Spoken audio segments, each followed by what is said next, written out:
this is the story you want to hear. So I had 3 points. And I was heartbroken because you're thinking, okay, 2 years of my life has been wasted. They rejected my visa application. But they said, we are not convinced that the money in the account is yours. If either you appeal or you leave in 3 weeks, we're giving you 3 weeks. It was very dark and people don't really understand what's going on there. The next day, I was about to sleep and I was like, let me just check my email. And I checked my email and it was an email from the lawyer and she was saying, congratulations, the appeal was approved. And I was so happy. I was like, oh, this is great news.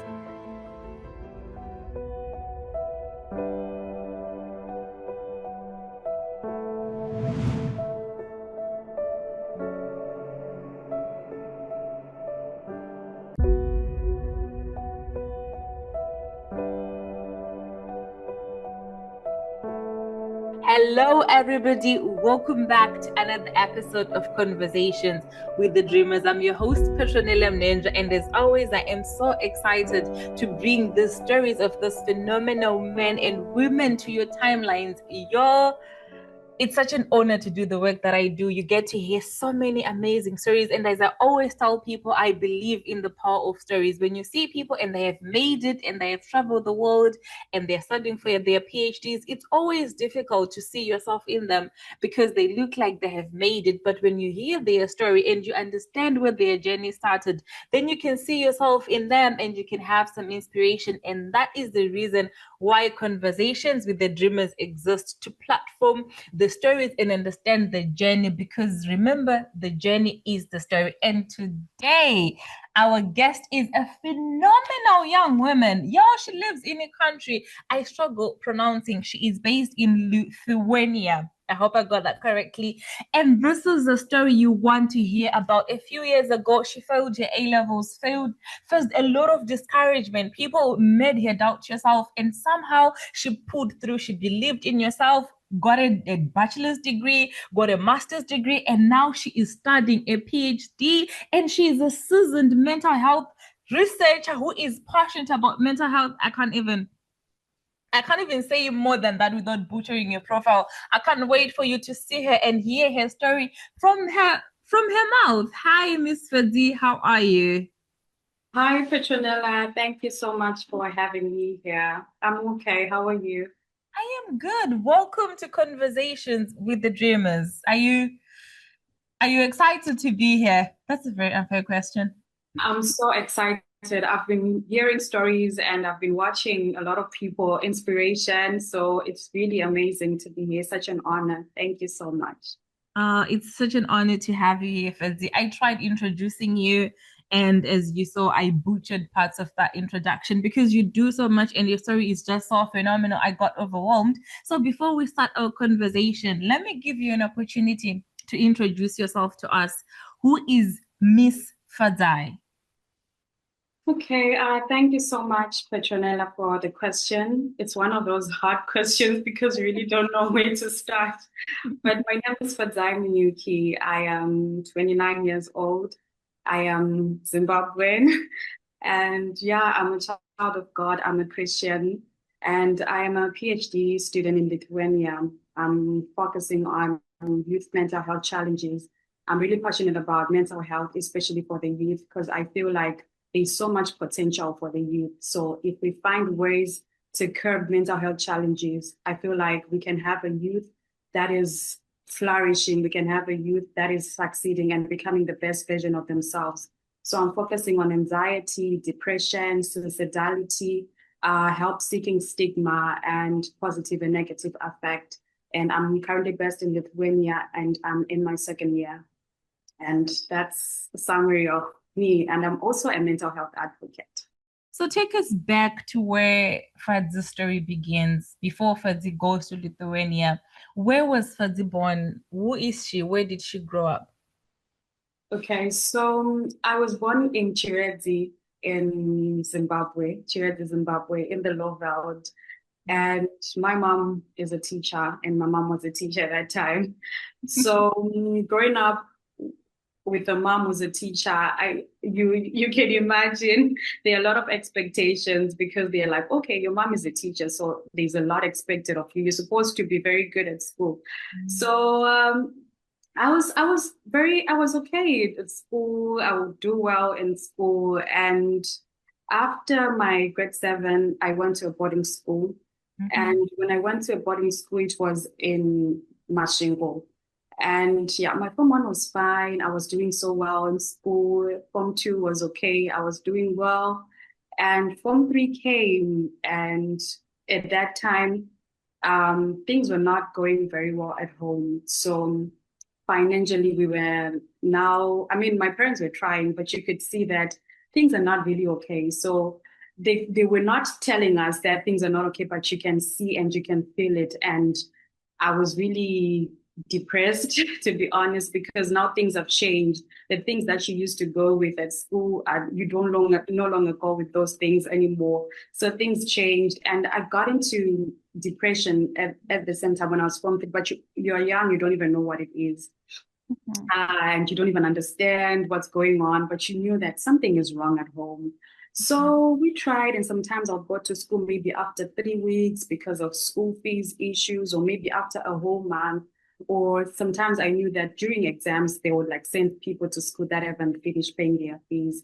And I knew that I'll be part of that list and I'll go back home and then like, but I'm so grateful to God that even in going back to home, for that point in time. I mean, whenever I would come back, I would still do well in school. So when I got to Form 3, I remember my literature teacher was very excited. And because when I started Form 3, I went to school a bit late. So when I got to school, he said to me, I'm happy that you're here. I registered you in the arts class because we had to choose, like, it's either arts, commercials, or sciences. And he said, so I wrote your name in the arts class. And in my head, I'm like, thank you, but who told you that I want to do arts? That kind of thing. Because I wanted to do sciences. I think for me, doing sciences was not really for the right reasons, because a lot would be like, I want to be a doctor because I want to save lives. But for me, I think I wanted to do sciences because growing up, I've always been a words of affirmation person. Like, oh, if someone says I'm proud of you or you're doing well, I mean, I will thrive. So I thought like if I do sciences, I mean, my parents would be like, oh, our daughter is doing sciences. We're proud of her and things like that. It wasn't really for, I want to save lives and the like. So I told him that, I would want to do sciences, and I'm so grateful that you registered me in the arts class. And he said something to me that made sense years later. And he said, I have never taught you any science subject, and I don't want to make conclusions about sciences. I don't know your science abilities, but all I know is that you're a very good art student. So you're just Form 3 and you're like, okay, whatever. But yeah, and he was gracious about it. And then I continued with my A level. So I continued with my Form 3 in my sciences class. And to be honest, that was traumatic for me. It was, the class was, we were just 15 in the class, and people would understand topics, but I was struggling, to be honest. And at that time, it's like you are just motivating and just confident that, oh, maybe I'm going to break through, maybe something's going to come out of there. But I knew that I'm struggling and this is not it for me. So at that time, I continued with my sciences, and that was Form 3 first term. The results were not quite good, and Form 3 second term, they were not good. And back home, they don't understand that things are not okay because the assumption is, oh, okay, that kind of thing. Like if you've been doing well and now things change, you're like, okay, so you're doing boyfriend now, or you have a boyfriend, that kind of thing. But they didn't know that I was actually struggling and I had made a very wrong turn. So yeah, so things kept going bad home financially, and I was Form 3 second term, and it got so bad that I just told myself that I cannot continue because this is not working. And I ran away from school. So I ran away from school, and when I ran away from school, it was on a Saturday. And in my head, I'm like, let me just go home. But when I ran away, when I was about to get a bus to go home, I met our senior master. Mm-hmm. And he was like, I don't recall giving you a pass to go home. Why are you here? So I told him that I'm sick. I want to go home. And he said, where is your pass? Because if you are to go home, you're supposed to show me a pass. And I just I just stood there wondering what to say. And he said, it's either you go back to school and you come see me so that we punish you for passing the boundary line, or you go home and you come back with your parents. So I was like, okay, let me go home. Maybe my parents will they will help me on this one. I'm just going. So I went home and it was just a hard time because they also didn't know what to do. They also have like they like I said, the fees issues. And now like every time like we had to ask, like, please allow my daughter to learn, like we will pay. And I think they also had like a lot of debt at school. So at that moment, it was like, this is too much for us. So what do we do? And at that time, my elder sister, had finished her teaching practice. So they had moved her to Mondoro. So we are having that conversation with my mom and dad, and they are asking, okay, so you ran away from school. What now? What are we going to do? And my elder sister then said, I can go with Fadzai to Mondoro. I'm now teaching the I can go with her. And I hated her for a while. Like, why are you saying this? Because in my head, you know that things are hard at home, but you're a child and you still believe that maybe they will send you back at your boarding school. Maybe things are going to get better. Maybe a business deal is gonna break through and yeah, it's gonna work. And I hated her for that. And my father was excited, was like, okay, yeah, you can go with her. That's great. So I moved to Mondoro. At this time, I had left stuff at my former school and I moved to a new place. And now things have changed because Mondoro, yeah, things quite changed. So you're getting to a new school. There are no laboratories, which means I'm no longer doing sciences. I had to do like a mixture of programs like commerce, I had to do history. So I didn't have like a particular combination, like, oh, I'm doing arts or oh, I'm doing sciences. I just did a combination of subjects. And yeah, Form 4, it didn't come out well, the results. I had I had 2 Bs and 4 Cs. And yeah, even if I had to look for a school, I think at that time, a lot of people were getting straight A's, like or 15 A's or 16 A's. And I was quite discouraged. I was just looking back and I was like, okay, I used to do well. What happened to me? Is it the change? Is it the schools? What's happening? And at that time, I think I started doubting if I was meant for academia because now you're looking at yourself and you're comparing with your friends and the people that you even helped before. That okay, they're getting straight A's and I'm getting this. So at that time, I thought, okay, Form 4 is over now. Maybe they will move me from this school to another school. And my father was like, okay, it seems like a good school. So do your Form 5 there. And I'm like, okay, please. So yeah, I did my Form 5 there and I chose history, divinity, and geography. And it was quite a very great journey. It was good. It was amazing. I was just struggling with geography, but history and divinity was fun. And one time, I think Form 5 second term. So my sister's daughter, like my niece, learned at the opposite school. So as she learned at the opposite school, sometimes like after school, I would go and pick her up and then we go home together. So at that time, we had an assembly, and after the assembly, I had to take the flag down and put it in the staff room. And I was rushing to take my niece, and I passed through my history teacher and her friend, and she stopped me. And sometimes you just think you just I don't know, but sometimes the devil just comes and distracts or just comes. It's a crazy story. So she stops me and she says, "Ah, so you have grown that you no longer greet us." And in that moment, I was thinking, I was actually absent-minded, but at the same time, she came for a lesson and I saw her and I greeted her. I was in the staff room and I was with her. And in my head, I'm thinking, okay, why is she making an issue out of this? But I was just like, "Oh, I'm so sorry I didn't greet you." And then she was like, and just she passed a funny comment, like, okay, just because you have bigger boobs than me, you think you can disrespect me. And Mm. now it's home time, people are going home. And now it feels like there's a bit of drama. So students are coming now to hear the drama. And I'm thinking, okay, what has this got to do with my body, you know? I didn't know that at that time my friend was was there and she listened to the whole conversation.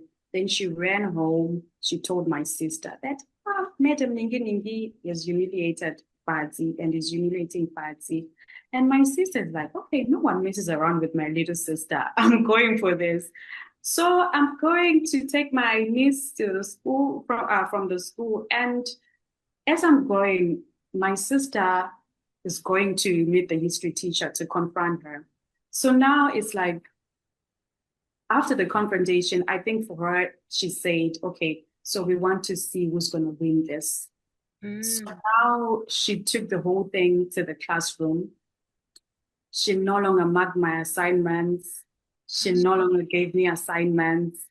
It became so crazy that even for seminars, she would take everyone else but me. And I talked to my sister. I was like, this is not working. And she was like, well, maybe just go and apologize again for not greeting her and for how things turned out. And then I went to apologize and she was not having it. Then Mm. I went to the principal to find out how best we could resolve the issue because it was not affecting my studies. Like everything else is fine, but the history part, how do I move from here if someone is not marking or is not attending to me as well? So I talked to the principal, the vice principal, and nothing was done. So we talked with my sister, and she was like, maybe you need to change your subjects. And so there's that. Okay, the history teacher thinks that she has your future in your hands. Maybe let's show her that you can actually do well doing other subjects. So the only subjects I could do were commercials because there were no sciences. I've never done commercials in my entire life. So my sister was like, no, accounts is fine because she did commercials. So to her, it's like, it's something that is doable. But for me, I don't have a background. I don't have an accounts background. So I changed and we got a tutor for my accounts. But So how early in your A-level journey was this? Was this first term, second term, lower six? last six second term. Okay. Okay. Yes. So it was crazy. So I took accounts, business studies, and geography. And with business studies, it was going well. And accounts, it was crazy. But you have a sister that is like, okay, you can do it. And also I'm like, okay, I'm gonna show her that I can do it. But one thing I want to say is that before I changed, when I went to the vice principal to register for my commercial subjects, he said something to me that the Form 3 teacher back then said to me because he was teaching me communication skills. So he said, I've never taught you commercials, but all Mm. I know is that you're a very good writer and you are a good art student. And Mm. at that time, I knew that maybe God is speaking to me. Maybe God is saying, "This is your journey. Arts are your journey here." Mm. And it started making sense to me that yeah, maybe God is showing me this way. But I've heard what He's saying. How do I move now? How do I navigate this? Because there's this blockage here. But I was like, no, it's fine. I will do my commercials. It's fine. And I took the commercials, exams came from 6 and results came. And I had a C, business studies, a fail in geography, and a fail in accounts. So I had 3 points. Wow, wow. Mm-hmm. And I was heartbroken because you're thinking, okay, 2 years of my life has been wasted. And you look at the reason and you try to understand the reason was petty. It was, oh, Mm-hmm. you didn't treat me. And for me, it didn't make sense. And I'm like, okay, is it the devil trying to play around with my future here? What is this? It doesn't make sense to me. But at that time, I think I told myself that this is not the end of my journey. And I remember my brother-in-law and my sister, they came home when they heard about it because I was just crying. And then they came and they were like, okay, yeah, take time to grieve and to process, but also make sure that you also come with a plan on what you want to do with your life. And Fadzai, wait. I think there are some things we should unpack there before we move forward. Um, I think it's I think when you're in high school, so many people do have sort of those brushes with their teachers. It could just be you laughed the wrong way, you didn't greet them and stuff like that. And in your case, you didn't greet that lady, that teacher, and it changed the trajectory of your life. What advice would you give somebody in high school who is probably going through a similar situation? Maybe there is a teacher that doesn't particularly like them. What have you learned from your journey and your experience that you would advise somebody to navigate that? Would you do anything differently? How does someone navigate a situation where a teacher does not like them or is for whatever reason? yeah, that's a good one. Well, there's I think the first one I would say is to be humble. That's one. Because sometimes when a teacher does something to you, you also there's that temptation to want to prove that you can't do me like that. But Mm, at the same time, you're the one who's learning, you're the student here, and you're benefiting from her. So I think just be humble, apologize if there's a need to apologize, and be in right standing with your teacher always. Because in my case, I don't know, maybe it was a bit difficult because I felt like I tried to apologize several times and nothing was done. Like she didn't move or she didn't flinch. So I honestly, I think from my side, I don't know what I could have done right to mhm, make sure that mhm, we are in mhm. right standing. But I think there's always that temptation that, you know what, I can do it without you, that kind of thing. But you are in that situation, your teacher has the information that you need. So be the silly one, be the humble one, and apologize if there's needs to. But make sure that you're in right standing with your teachers always. Thanks, Fadzi. Thanks for that. Anzivuma ukupusiswa pamwe. I think sometimes it's there there are moments where you can win the war, the better, but then ultimately lose the war because teachers do have our futures in their hands in some way. So thank you for that, and thank you for reflecting on your own experience. And another thing as well that I want to talk about a little bit more about is how you talked about how you had two different teachers at two different points in your life Mhm. identify things in you that you didn't particularly see in yourself or that you really do want to improve. So when you were in Form 3 and the teacher said, I've never taught you sciences, but you're a good art student, and then that again in A level when you're making that transition, so the question there is, how does somebody who is trying to pick a combination for themselves or a degree for themselves, how do they balance self-belief and other people's opinions for them?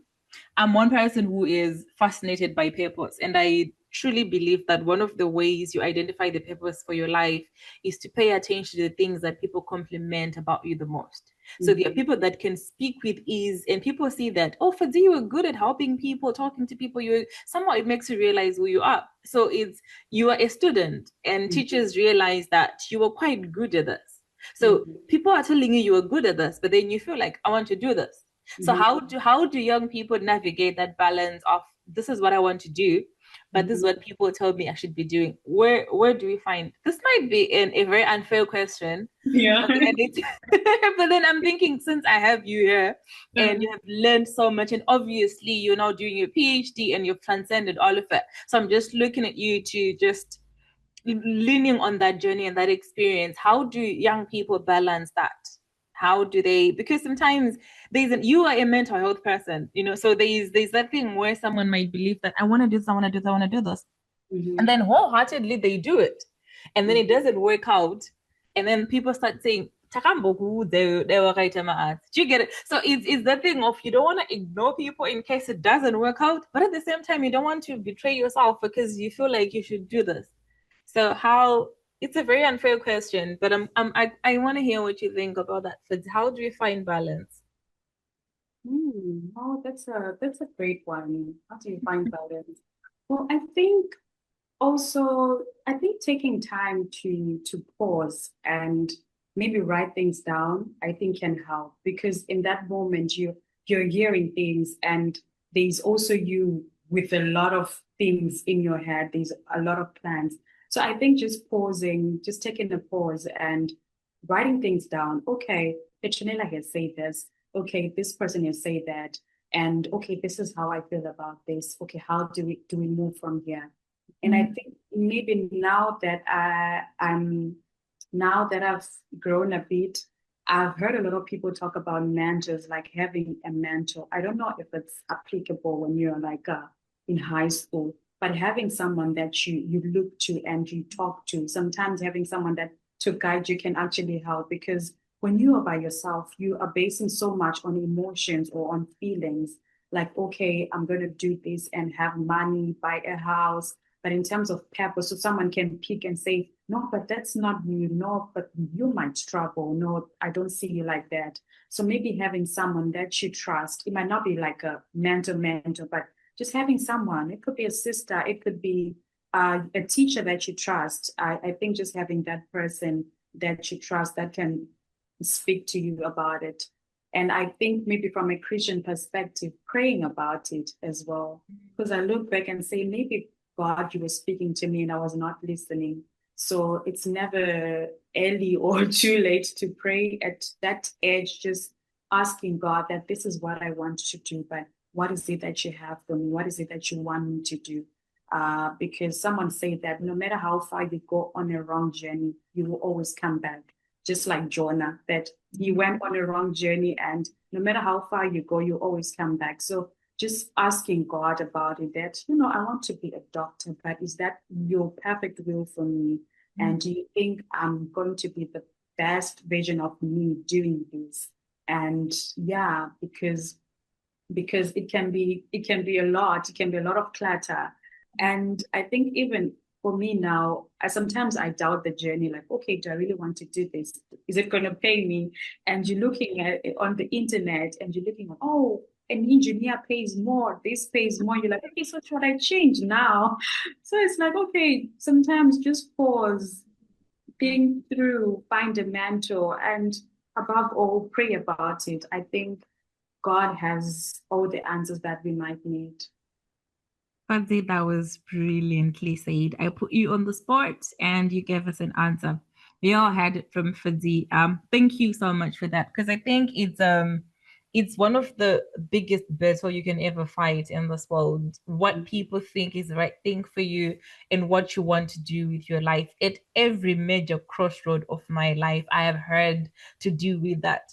So I think I'm always passionate about having such conversations and leaning on people's amazing experiences. And sorry for digressing the conversation. I had to lean on some of that knowledge and that wisdom. So now we're back to our story. The results came and we have 3 points. What happened? What was the next step after that? Okay, so after the results came, I had a conversation with my brother-in-law and my sister. They came to see me, and I think I'm so grateful because people were gracious as well. Like people like my father and my mother, they were gracious about it. That kind of helped a lot. But I think at some point I was struggling to go to church because I was scared people were going to ask, because they knew I was doing my A level. People are going to ask. But my father was like, "Oh, just go. It's okay. You fail." So my brother-in-law and my sister, they came and they asked me what I wanted to do. And Mm, I think the first thing that came into my mind was I want to redo my A levels. mm, And they were like, "Are you sure about that?" And like we talked about previously, that people kept saying, maybe you can do a diploma, maybe you can do something, and after a diploma you can do an HNA, HND, and after that you can maybe do your degree. And I said, no, I think I mm, need to do my A level again. And this time I will do it with God and I will do it right. And I will do those arts. So yeah, we looked for a place and yeah, I got a place at a college in Harare in town. mm, And I took history, divinity, and literature. mm, And it was an amazing journey. I mm. never lived out the 2 years. And people were laughing at me like, "Oh, you're doing a degree, like you're doing an A-level degree." And I'm like, "Yeah, I'm going to do it again. It's okay." So I did my A-levels again. And yeah, it was a great journey. And yeah, I got my 12 points this time. Wow. Well done. Thank you. I got my 12 points this time. And I just remember like a conversation that I was having with my sister's daughter. And we were just talking about failing and failing and failing because she's really scared to fail. Like even if it's a game, she doesn't want to play if she's not confident because she's scared to fail. And I think what I kept telling her was that no matter how many times you fail, just keep trying. So we had a saying, we normally say, "Oh, try again, little star." So no matter how many times you fail, keep trying, keep trying. And I think it's something that I also learned during my journey, that no matter how many times you fall, keep trying, keep pushing. If it's, I've heard people that have tried taking a license 11 times, they are failing, but they kept pushing. So that's one thing that I learned during the whole journey. Wow. And I got my 12 points, and yeah. So what gave you the strength to do it again? Because I think if there is one thing that is easy to find in this world, it's excuses and very valid ones. I think you always have a good reason to not do something. Like you always have a good reason to not try again. You always have. And when things happen to people, when they fail or when they don't get what they're expecting to get, usually people use that as an excuse. It's like, oh, I tried and it didn't work.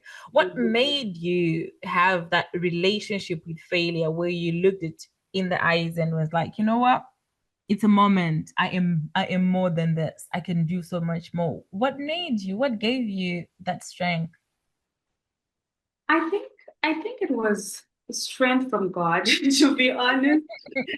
And I think it was strength from God because I felt like they were constant reminders that I was meant for more and this does Mm, not define me. mm, So it was just that strength from God, because I could have chosen an easier way to say, no, I'm going to do this easier thing, or I'm going to get into mm, business, or I'm going to start something and not do school. But I think there was just that voice and that reminder that I'm more than failure. I'm more than what has happened. There's so much more for me. So just knowing that there was so much more, I wanted that more and I wanted to try again. Yeah.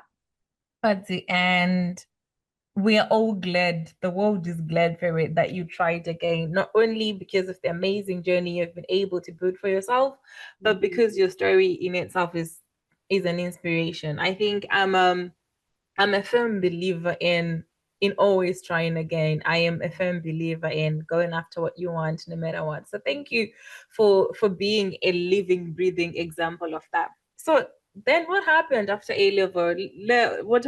Took us through the whole journey, figuring out a program, university, and all that. How was that like for you?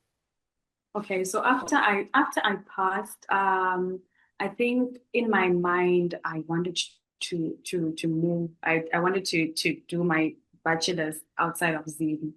But at that moment, I was just applying for scholarships, and it was very competitive. I think getting a bachelor's scholarship is quite competitive.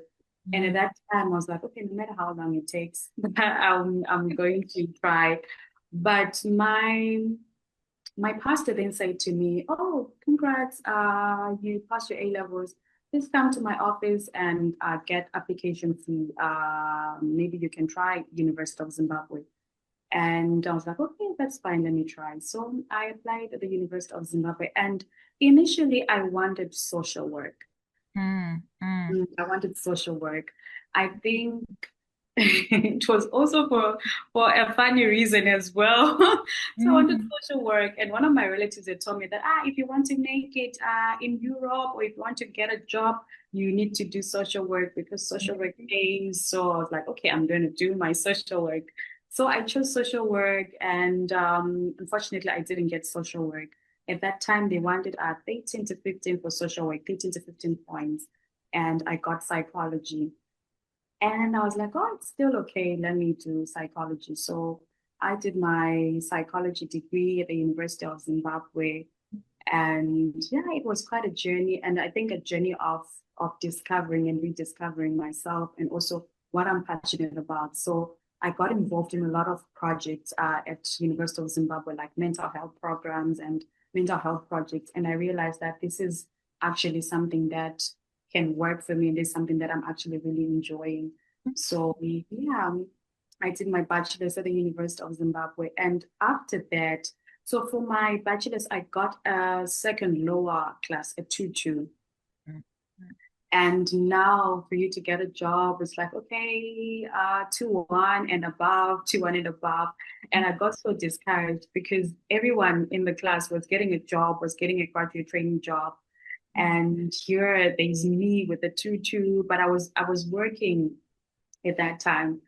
But at that time, I just wanted something in my field and something better for me as well. But it was very hard to get with the 2-2.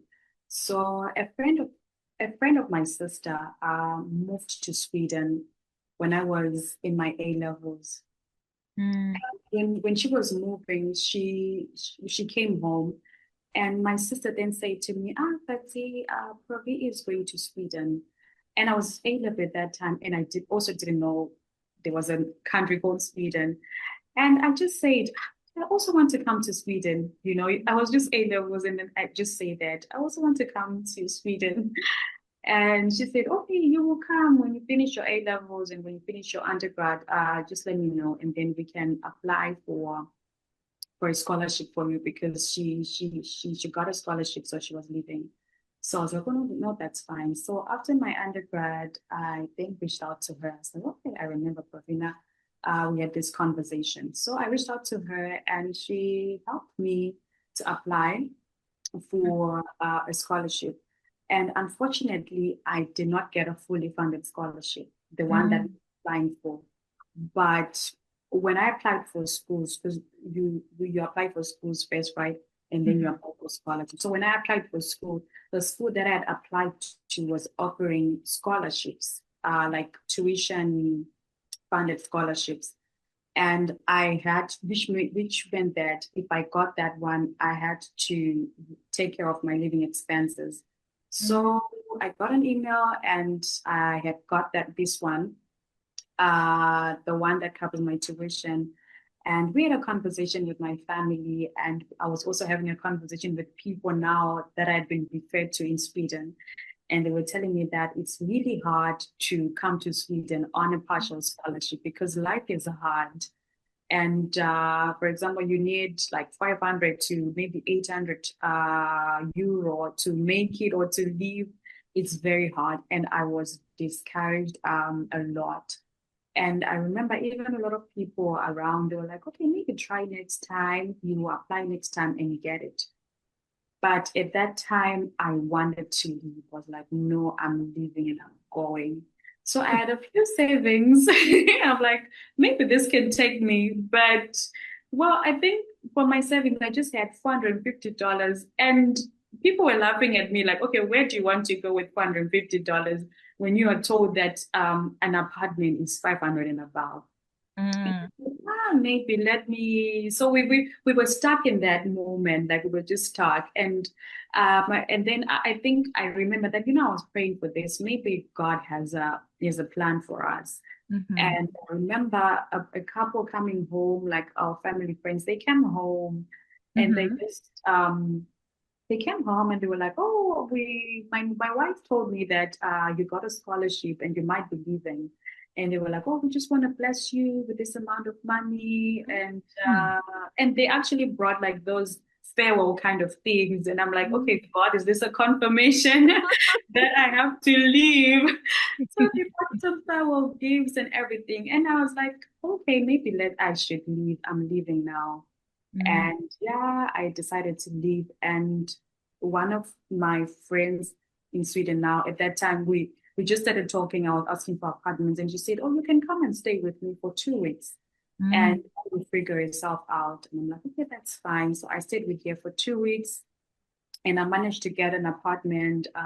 Yeah, so I got an apartment, and an apartment was like 420, which meant Mm. just left with a few a few dollars to make it, and it was quite hard getting a job. But I walked door to door looking for a job. I was like, I'm getting this job. I will get it.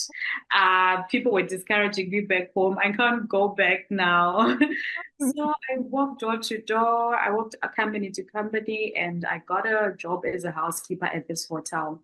Mm. And it was very hard because now school was demanding and work was demanding. So what they would do like at the hotel is that like in 6 hours, you're supposed to clean like 22 rooms Mm. in 6 hours. And in those 6 hours, there's your break time, and there's a time for you to pack like your trolley, like with bedding and Mm. everything.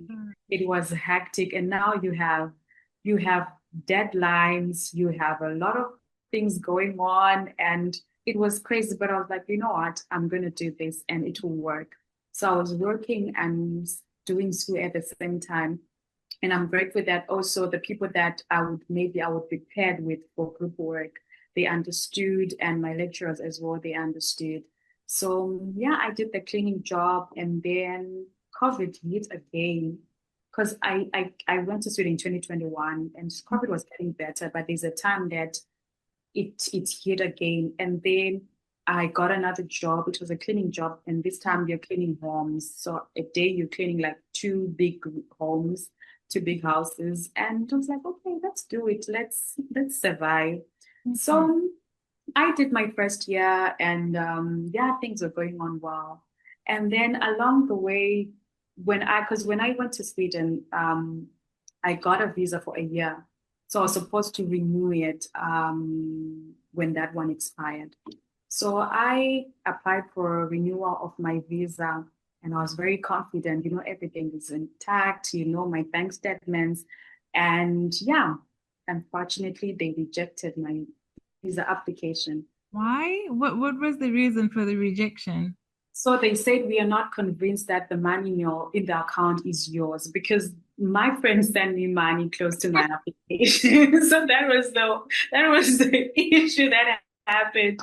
So my friend had to send me money so that I can prove to them that I have money for my living expenses, because with the way things were and me working to fend for myself, I couldn't save that much. So Mm. yeah, it was obvious that money just came in for this. So they were like, we are not convinced that the money is yours. If either you appeal or you leave in 3 weeks, we are giving you 3 weeks. Mm. And I'm like, okay, what do I do now? And my friend said, maybe look for a lawyer that can appeal for you, because with a lawyer, they know the systems and they know the language and they know the laws. Maybe it's better than you appealing. And that time, I'm trying to focus on work. I'm trying to focus on school, and I think it was hectic. Mm. I don't remember getting into a dark space in my life, but I got in a very, very dark space during that time. It was very dark, and people don't really understand what's going on because they are far. So people are like, I never wanted to hear things like things are gonna get better because for me it didn't feel like that. I mean, if I tell you my stories and someone says things are gonna get better, it will just It feels turn like out. they are minimizing your experience. Like it's not that deep. It will be fine. It'll be fine, exactly. And it got very hard opening up to my friends in Zim because there's this, but you are in Europe, so you're better. Imagine us here, the economy is bad. So it just felt like I was on my own, to be honest. I'm grateful, yeah, the family was there, their friends that would pray with me and believe with me. And there was also a bunch that I just felt like, okay, maybe this is too heavy for you guys, because it feels like now we are comparing problems. Yeah, but it was a dark space. And I got the lawyer, and the lawyer is charging me the savings that I had. Mm. Every was like, okay, pay us. I think the first was $200 consultation fee for like 30 minutes, and then maybe 1.2 for the Wow. whole appeal. Mm. And I'm like, ah, maybe let me just give everything that I have. And Mhm. but I think it was discouraging in the sense that I've been saving, just trying to make sure that things get better, like in my life as well. But look at Mhm. this, there's Mhm. another hurdle here. What's going on, you know? And sometimes you feel like, okay, I've gone to a different place, things are going to get better for me and for my family as well. And then now there's this. So I was heartbroken, to be honest. And she appealed. And yeah, a month passed before a response, and they responded and they said, still, we are not convinced. So we Mm. are taking this case to the migration court. Wow. That's And when sorry, Fadzai, just uh, just a quick question. Did this affect your studies in any way? Did they allow you to continue studying, or you had to hold your studies for the process?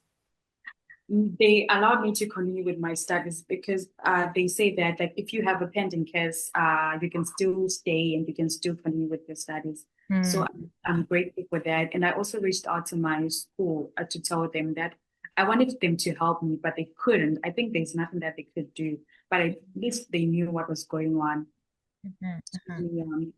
So the response came again, and they said that they are not, they are taking the case to the migration court. Mm. And now I just felt like, oh my God, my world is falling apart. What's going on here? Because to me, a court was like, okay, this is getting crazy, you know? And Mhm. yeah, it was a really dark time for me, to be honest. And I think it got so dark that whenever my friend would come, I would feel better. The moment she left, I would just Mm. feel like, no way, no way, I can't be by myself. It was so bad. But I think I kept holding on to God, and I was like, God, you brought me this far. You will not leave me. You will not embarrass me. So yeah, so a year actually passed, Mm. Well, you were and still waiting for a decision. I'm still waiting for a decision. And that Mm. also bought me time to finish my studies. So Mm. I finished my studies in that year. Mm. And yeah, we're still waiting. And I remember having a conversation with my brother-in-law, and after like because I finished and then I graduated and we were still waiting. So as I Mm. was still waiting, there was just that uncertainty and just feeling like, okay, maybe this is not a place for me. Maybe my time here is over. Maybe I should leave. But also I think I was scared that okay, I have my master's now. If I go Mhm. back home, like get a job and things Mm. like that. So I had a lot of things Mm. going on in my head. Mhm. Mhm. So I remember it was in September, and because I graduated June, then September, yeah, I was getting tired now. And I had a conversation with my brother-in-law, and he said, but see, what do you want God to do for you? And I Mm. told him, I want him to take me out of this place because I am tired. Mm. I was so, so, so tired. I was not having it. I was so tired. And to be honest with you, I think it came a time where I was struggling to even celebrate my friends without me asking, okay, God, when is it going to be me? My turn. So yeah, I never wanted to hear someone say, oh, you got a job. Like, okay, God, you're doing it for others.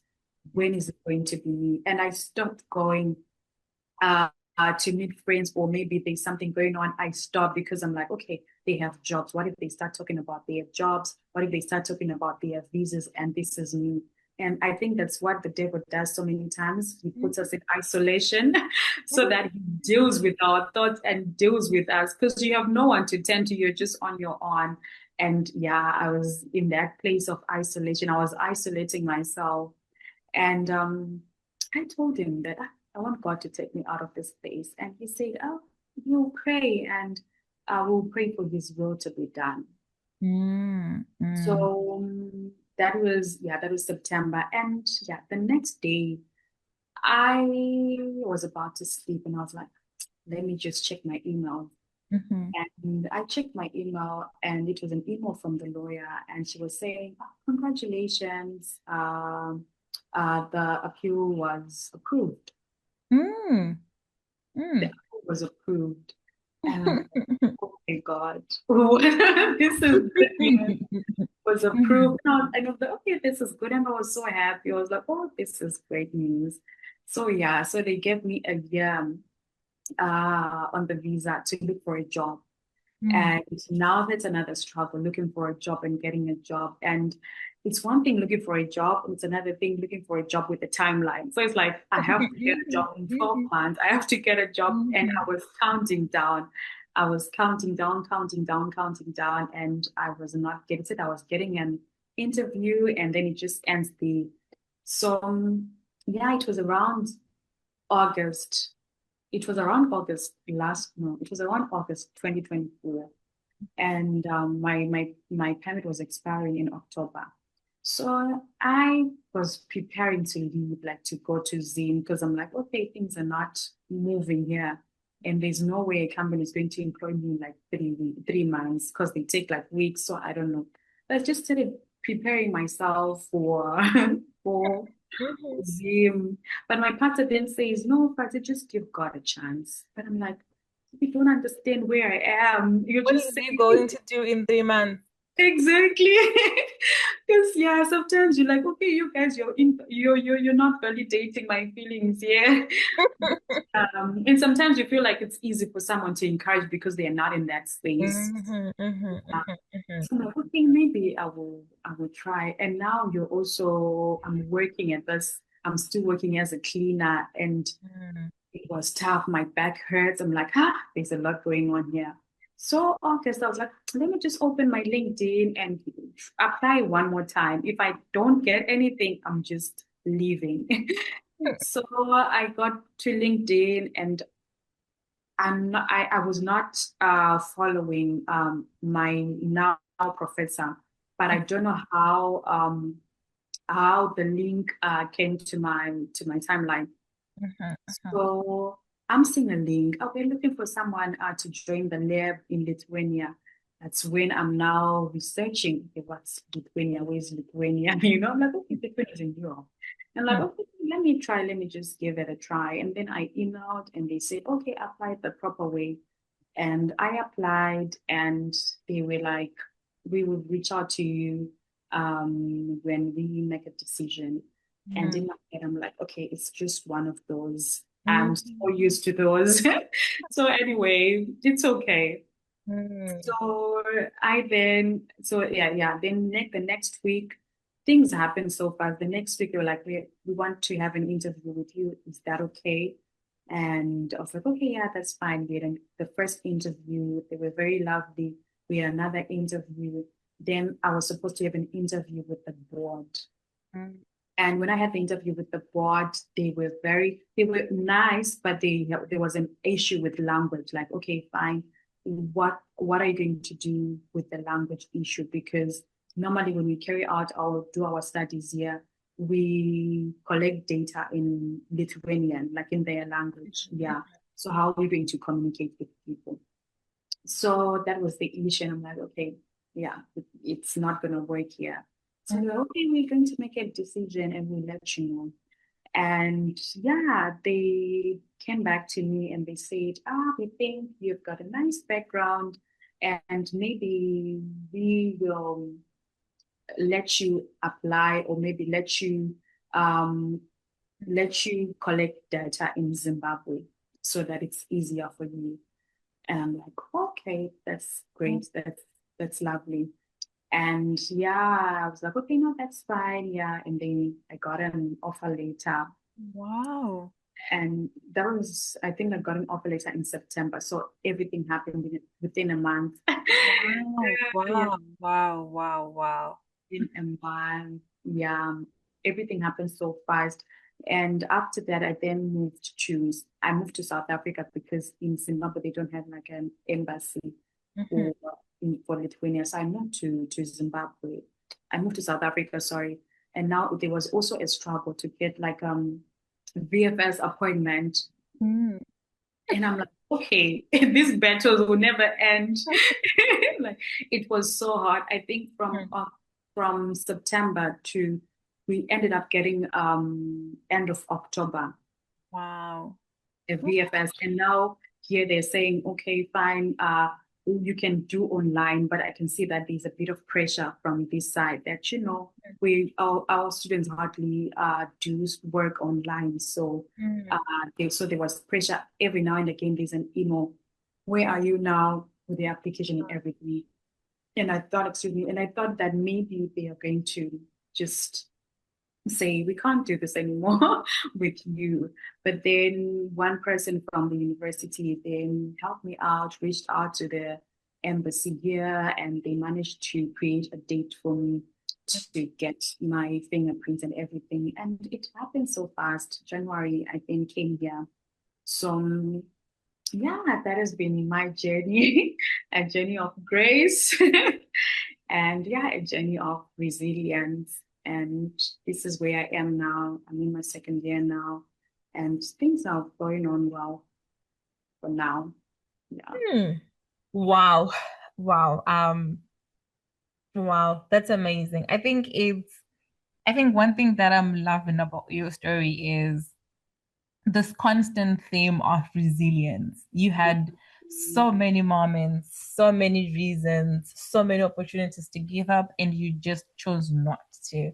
Mhm. And I think for me, that's what makes the ultimate dreamer. That's what makes the ultimate successful person. Just refusing to settle. I Mhm. always tell people that y'all are too passive for this life. Like you get out of life what you contend for, and you get out of life what you think you deserve and what you're willing to fight for. So I think it's your story is that ultimate testament of that. And we absolutely wish you the absolute best. I think at this point, it's clear that nothing can stop you and nothing can stand in the way of your dreams, like literally.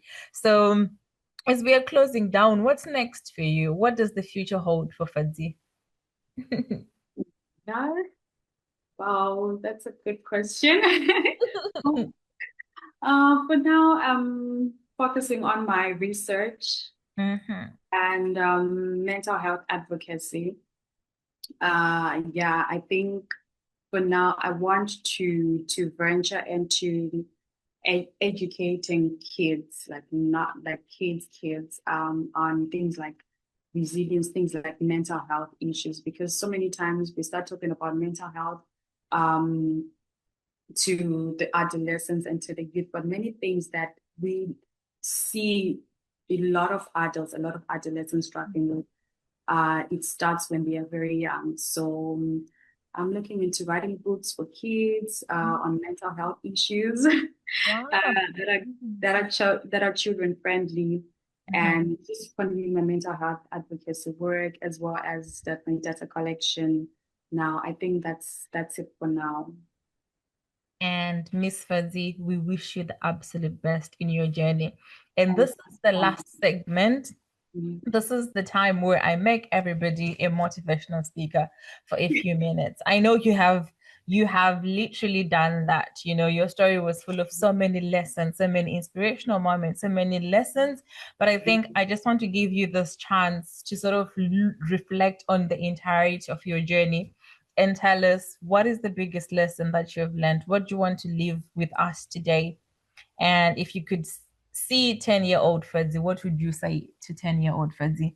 The same things you'd say to her. We want you to live us with today, the dreamer. So this is your moment, Miss Fadzai. Inspire us. Okay. So I think I have two things to say. So I think the first one is that you can never change where you're coming from, but you can change where you're going. That's Mm, the point. mm, mm, And the second one is that you can be anything you want to be in life if you just put your mind to it. If mm, you want to be that billionaire, you can be that. If you want to be that millionaire, you can be that. If you want to be that writer, you can be anything you want to be in life. Believe in yourself, be determined, be driven, pray. You can be anything you want to be in life. Thank you, Miss Fadzai. You had that from Fadzai, you guys. And yeah, I think I am testament to that. I think I am living proof that you can, the moment you give yourself permission, you can be absolutely anything you want to be in this world. And Fadzai, thank you so much for today. Thank you for coming. Thank you for sharing your story.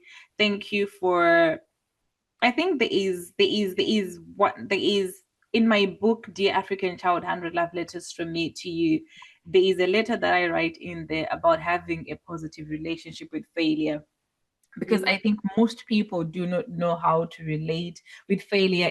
We let it define us. We let it be the thing that shape who we are. And my father growing up always said, "Ukafoira eczema or ukafoira upenyu, ukafoira zvawakabvunzwa musiwoyo." And that's how I grew up phrasing my life and understanding life and realizing that every moment of failure is a lesson. It's not who I am. And looking at you, the strong-minded and absolutely beautiful young lady that you are, who is very driven and having that relationship with failure and looking at your moments and then sitting there and inspiring us is something that we're absolutely honored to have heard. So Fadzai, thank you so much for coming today. Thank you for being our guest, and everybody else, thank you so much for watching Conversations with the Dreamers. We see the comments, we see the likes, we see the views.